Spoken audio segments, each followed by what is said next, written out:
ያችን ስጋውን ቆርሶ ደሙን አፍስሶ የሰጠንን ስንቀበል እሱም በልተን ጠጥተን የዘላለም ሕይወት እናገኛለን። ይሄ በወጣትነት አያስፈልግም ብሎ ማስተማር በራሱ ችግር አለው። እንዲህ አይነት የባህል ተጽዕኖዎች አሉት። ኦርቶዶክሳዊነት የባህል ተጽዕኖ የተላቀቀ ነው። ከባህል ተጽዕኖ ጋር አይገናኝም። ኦርቶዶክሳዊነት ለነጽሮተ ዓለም ለነጽሮተ ስሉስ ቅዱስ የደረሰ እዛ ላይ የደረሰ ነገር ነው የምናየው። ስለዚህ ችግር እንኳን ቢገጥመን ድቀት እንኳን ቢያገኘን ንስሐ የምትባል ውብ ነገር አለች። መጽሐፈ መነኮሳት ሲናገር ምን ይላል? ንስሐሰ ተሆበተ ጸጋ እምድኅረ ጸጋ። ንስሐ ማለት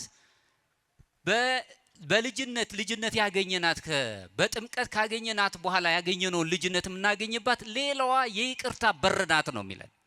ንስሐ ማለት ሊቃውንቱ ከሚያስቀቡት ነገሮች ምንድነው? ንስሐ ማለት መጸጸት ብቻ አይደለም።